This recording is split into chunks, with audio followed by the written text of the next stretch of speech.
So good evening friends, আমি সুরজিৎ আর আপনারা আমার সাথে দেখছেন আমার চ্যানেলটা ট্রাভেল দ্য ওয়ার্ল্ড। তবে আজকে একটা অ্যানাউন্সমেন্ট করা আছে। অনেকেই আমাকে বলেছিল ট্রাভেল দ্য ওয়ার্ল্ড নামে অনেক চ্যানেল আছে, তাই আপনাদের কথা ভেবে আমি একটু চ্যানেলের নামটা টেকনিক্যালি চেঞ্জ করে দিচ্ছি। এই এপিসোড থেকে আমার চ্যানেলের নামটা এখন থেকে হয়ে যাবে ট্রাভেল উইথ সুরজিৎ, আর আপনারা ট্রাভেল উইথ সুরজিৎ সার্চ করলেই পেয়ে যাবেন আমার চ্যানেলটা। আর সেই জন্যই আপনাদেরকে নিয়ে এবার আমি যাচ্ছি আরেকটা ইন্টারন্যাশনাল ডেস্টিনেশনে, আর সেটা হচ্ছে থাইল্যান্ড, পাটায়া আর ব্যাংকক ট্রিপ করে দেখাবো। অনেকগুলো ইনফরমেশন দেওয়া আছে, কারণ 2026-এ থাইল্যান্ডের প্রচুর ট্রাভেল রুলস চেঞ্জ হয়ে গেছে। সো আমার সঙ্গে দেখতে থাকুন আমার এই ভিডিওটা। এটাতে আপনাদের জন্য অনেক ইনফরমেশন আছে যে থাইল্যান্ড ট্রাভেল করতে গেলে 2026-এ কী কী ডকুমেন্টস লাগবে, কিভাবে যাবেন, কত টাকা নিয়ে যেতে হবে ফর ইন্ডিভিজুয়াল, ফর ফ্যামিলি, টি-ড্যাক কী করে ভরবেন, সেই সব ডিটেলসগুলো দেবো। আর তার সাথে দুটো সারপ্রাইজ আছে। একটা সারপ্রাইজ, এই ট্যুরটা কিন্তু আমি একা করছি না, এটা একটা গ্রুপ ট্যুর করছি ছোট্ট। আর সেই গ্রুপ ট্যুরের মধ্যে সেটা হচ্ছে ট্যাবস আর শুভজিৎ। আর শুভজিতের সঙ্গে আছে ত্রিনা আর পুতু আর লক্ষ্মীছাড়ার Raj. So this group tour is going to be very important and very interesting. So দেখতে থাকুন আর সাবস্ক্রাইব করে নিয়ে আমার চ্যানেলটা। সব ইনফরমেশনগুলো দিয়ে দেবো আপনাদেরকে যে থাইল্যান্ড ট্রাভেল করতে গেলে 2026-এ কী কী ডকুমেন্টস নিয়ে যেতে হবে, কেমনভাবে যাবেন, কতটা ইজি হয়ে যাবে, এবং পাটায়া আর ব্যাংককের অনেক অনেক আকর্ষণীয় জায়গাগুলো ঘুরে ঘুরে দেখাবো। সো দেখতে থাকুন, সাবস্ক্রাইবটাও করে নিন। আমরা পেয়েছিলাম এয়ার এশিয়ার 12:30টার ফ্লাইট, তো ফ্লাইটে উঠে পড়লাম। এবার চলুন কিছু বলে দেওয়া যাক থাইল্যান্ডে যাওয়ার জন্য কিছু রিকোয়ারমেন্টস। 15 ডেজের ট্যুরিস্ট ভিসা, মানে ভিসা অন অ্যারাইভেল পাওয়া যাচ্ছে। আর এখন যেটা সব থেকে বেশি ইম্পর্টেন্ট, টি-ড্যাক ভরে নেওয়া। থাইল্যান্ড এম্বাসির এই নোটিফিকেশনটা একটু দেখে নেবেন, পজ করে হলেও ভিডিওটা ডিটেলসগুলো নিয়ে নেবেন। আর টি-ড্যাকটা কী করে ভরবেন সেটাও লিঙ্কটা এখানে দিয়ে দিয়েছি। তবে এতে শুধু অরিজিনাল বা অ্যাকচুয়াল ওয়েবসাইটে যাবেন, অনেক ওয়েবসাইট আছে যেখানে কিন্তু টাকা চার্জ করে। এই টি-ড্যাক ভরতে গেলে কিন্তু কোনো টাকা পয়সা লাগে না। আর একটা জিনিস সবসময় বলে রাখতে চাই সবাইকে, ফান্ড রিকোয়ারমেন্টটা, যেটা কিন্তু এখন খুব চেকিং হচ্ছে। আর এইটা হচ্ছে টি-ড্যাকের ওয়েবসাইট, এখানে গিয়ে যথারীতি আপনার ডিটেলসগুলো ভরবেন। আর এইটা ভরার নিয়ম হচ্ছে 72 আওয়ার্স বিফোর ট্রাভেল। আপনার ট্রাভেল করার 3 দিন আগে এটা ভরতে পারবেন, তার আগে এটা ভরা যায় না। হোটেল বুকিং দিতে হবে, টিকিটের ডিটেলস দিতে হবে, আপনি কবে এন্ট্রি করছেন, কবে এক্সিট করছে থাইল্যান্ড, সব। একটু পজ করে মোটামুটি আইটিনারিটা দেখে নেবেন, তাহলেই হবে। আমরা এখন পৌঁছে গেছি ডংমিয়াং এয়ারপোর্টে। প্রোটেস্টার ট্রিনা রয়েছে, ঘুমে কাতর, জাস্ট প্লেন থেকে ল্যান্ড করলাম। এবার ইমিগ্রেশনে যাব, and that's a way to the immigration. So I think আমাদের খুব একটা টাইম লাগবে না, because we have already filled our TDAC. ইমিগ্রেশনে পরে বেরিয়ে পড়লাম এয়ারপোর্টের বাইরে। A1 বাস ধরে মোচি স্টেশন, মোচির থেকে পাটায়ার বাস, আর এয়ারপোর্ট থেকে মাত্র হাফ অ্যান আওয়ার। তো আমার গ্রুপ এখন বাসে করে আমরা মোচি স্টেশনে যাচ্ছি, ওখান থেকে বাস নিয়ে আমরা পাটায়া রওনা দেবো। সো ট্যাবস, any comments, but how was the ride by the way? The ride is very smooth, very organized, খুব systematic সব কিছু।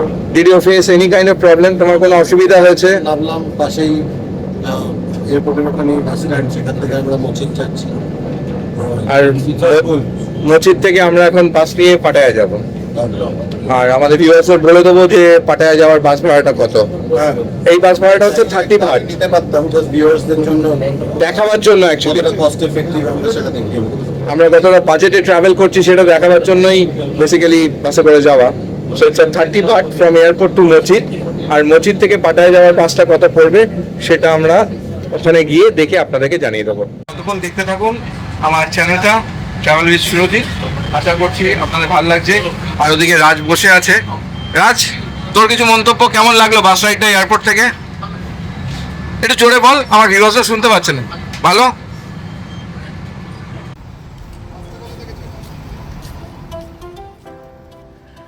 অবশেষে পৌঁছে গেলাম মোচি স্টেশনে। ডংমিয়াং এয়ারপোর্ট থেকে মোচি স্টেশন আসতে মোটামুটি 15 থেকে 20 মিনিট লাগে এই সকালবেলা। খুব একটা ট্রাফিক থাকেও না এই সময়, ফাঁকা ফাঁকা। আর মুচিত স্টেশনটা কিন্তু খুব বড়, যেখানে বাসটা নামাবে ওখান থেকে একটু ভেতরে হেঁটে যেতে হবে। খুবই ইজি। তবে আরেকটা জিনিস বলে রাখি, আপনারা যতজনই যাচ্ছেন বা যে কজনই যাচ্ছেন, টিকিটটা কিন্তু আগে থেকে কেটে নিতে হবে। আগে পাটায়া যাওয়ার বাসের টিকিটগুলো ভেতর থেকে কাটা যেত, এখন বাইরে থেকেই কাটতে হয়, মানে বাস স্ট্যান্ডের ভেতরে ঢোকার আগেই কাটতে হয়। এখন আমরা এগিয়ে যাচ্ছি টিকিট কাউন্টারের দিকেই। পাটায়া যাওয়ার বাসের যে টিকিটের ভাড়া, সেটা মুচি স্টেশন থেকে হচ্ছে 140 ভাট, 140 ভাট। এইখান থেকে এগিয়ে যেতে হয়। এই 2 নম্বর গেটের পাশেই হচ্ছে টিকিট কাউন্টার। আমরা টিকিটটা কেটে নিয়েছি, এবার ভেতরে গিয়ে বসবো, কিছুক্ষণ অপেক্ষা করতে হবে। আমাদের বাসটা 7টায়, তাই আমরা একটু ব্রেকফাস্টও করে নেব। আর এই বাস স্ট্যান্ডের ভেতরেই যদি আপনারা ওয়াশরুম ইউজ করতে চান, ওয়াশরুমের ব্যবস্থা আছে খুব সুন্দর। আর 7-Eleven তো আছেই, যদি কিছু খেয়ে নিতে চান, ব্রেকফাস্ট করতে চান, করে নিতে পারেন। আর তারপরেই প্ল্যাটফর্ম, যেখানে আমাদের বাস। এই হচ্ছে আমাদের বাস, যেটা করে আমরা এখন চলে যাব পাটায়াতে।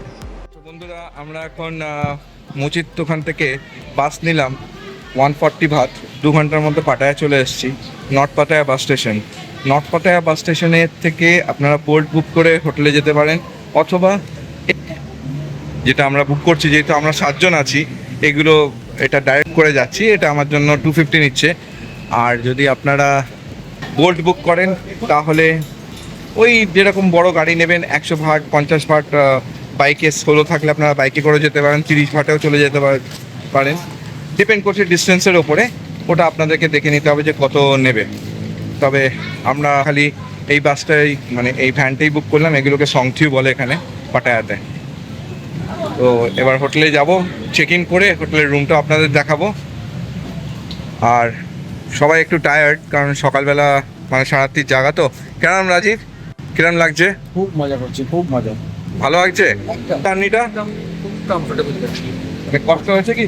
না না, শুধু ঘুমোতে ঘুমোতে বাস জার্নি যে করলি কিরম লাগলো?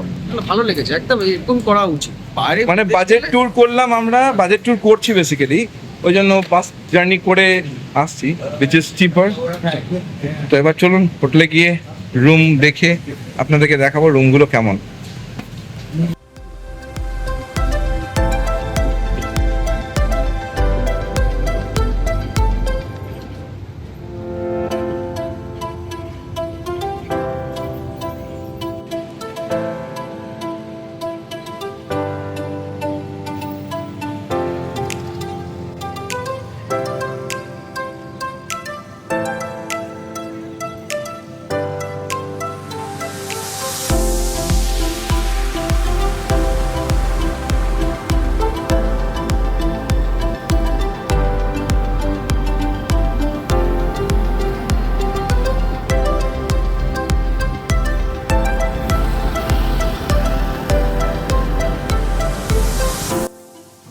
সো বন্ধুরা, পাটায়াতে যে হোটেলটায় রয়েছি সেটা মার্কল্যান্ড সি সাইড।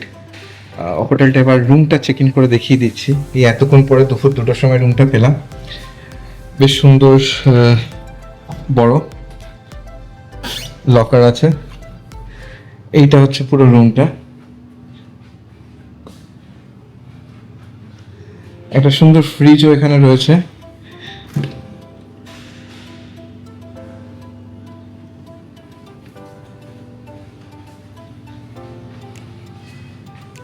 আর এই রুমের ব্যালকনি থেকে একদম সমুদ্র, পাটায়ার সি বিচটা।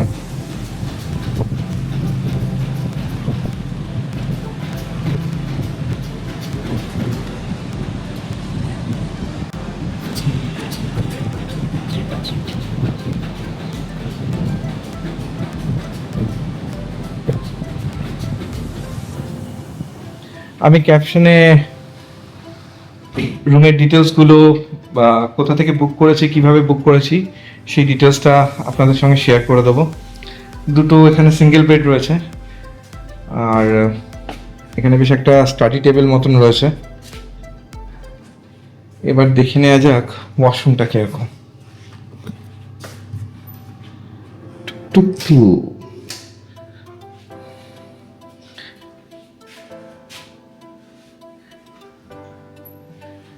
এটা শাওয়ারের জায়গা।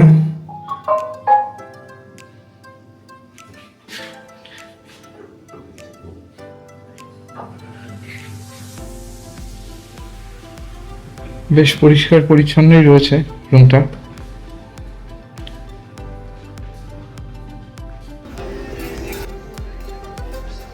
কিছুক্ষণ হোটেলে রেস্ট নিয়ে সন্ধে নামার পরেই চলে এলাম এই 1 কিলোমিটার লম্বা রাস্তা পাটায়ার ওয়াকিং স্ট্রিট। দিনের বেলা কিন্তু এখানে গাড়ি চলে, আর সন্ধেবেলা সব বন্ধ হয়ে যায়, শুধু মানুষের আনাগোনা। দেশ বিদেশ থেকে যত মানুষই, সবাই ট্যুরিস্ট যারা পাটায়া ঘুরতে আসে ওয়াকিং স্ট্রিটে আসবেই। তো যারা ফার্স্ট টাইম পাটায়া বা থাইল্যান্ড ঘুরতে আসছেন, একবার কিন্তু ওয়াকিং স্ট্রিটের এই ভাইবটা নিশ্চয়ই নেবেন।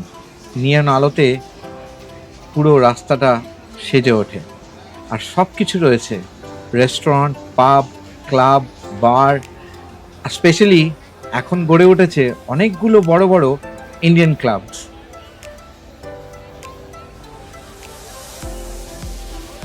চারিদিকে রঙিন নিয়ন লাইট, লাইভ ব্যান্ড, গান, বিভিন্ন ধরনের রেস্টুরেন্ট, সি ফুড, সব কিছুই পাবেন এই রাস্তায়। এখানে শুধু নাইট লাইফ নয়, বরং এক অন্যরকম পরিবেশ উপভোগ করতেই পৃথিবীর নানা প্রান্ত থেকে পর্যটকেরা আসেন। হাঁটতে হাঁটতে প্রতিটি মোড়ে নতুন কিছু চোখে পড়বে, রঙিন আলো, জমজমাট রাস্তা, বাস্তবে তার থেকেও অনেক বেশি আকর্ষণীয়।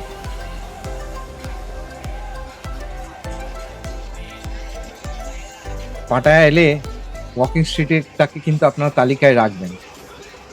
শুধু অনেকেই ওয়াকিং স্ট্রিট বা পাটায়া এটাকে একটা সিন সিটি বা অন্যরকম একটা নাম দিয়ে থাকে, তবে আমি কিন্তু আমার গ্রুপকে নিয়ে পাটায়া ঘুরতে এসেছি আরও অনেক অন্য কিছু জিনিস, জায়গা দেখাতে, যা চট করে সবাই দেখে না।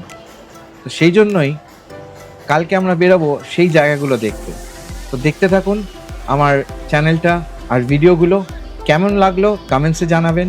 কোনো কিছু জানার ইচ্ছে হলে তাও আমাকে কমেন্টসে বলতে পারেন, আমি আপনাদের রিপ্লাই করে জানিয়ে দেবো। আর অবশ্যই সাবস্ক্রাইব করবেন, আর বেল আইকনটা তো একবার প্রেস করে দেবেন, তাহলে আমি যখনই ভিডিও রিলিজ করব আপনারা দেখতে পাবেন। তো দেখা হবে নেক্সট এপিসোডে পাটায়ার আরও আকর্ষণীয় অনেক জায়গাগুলো।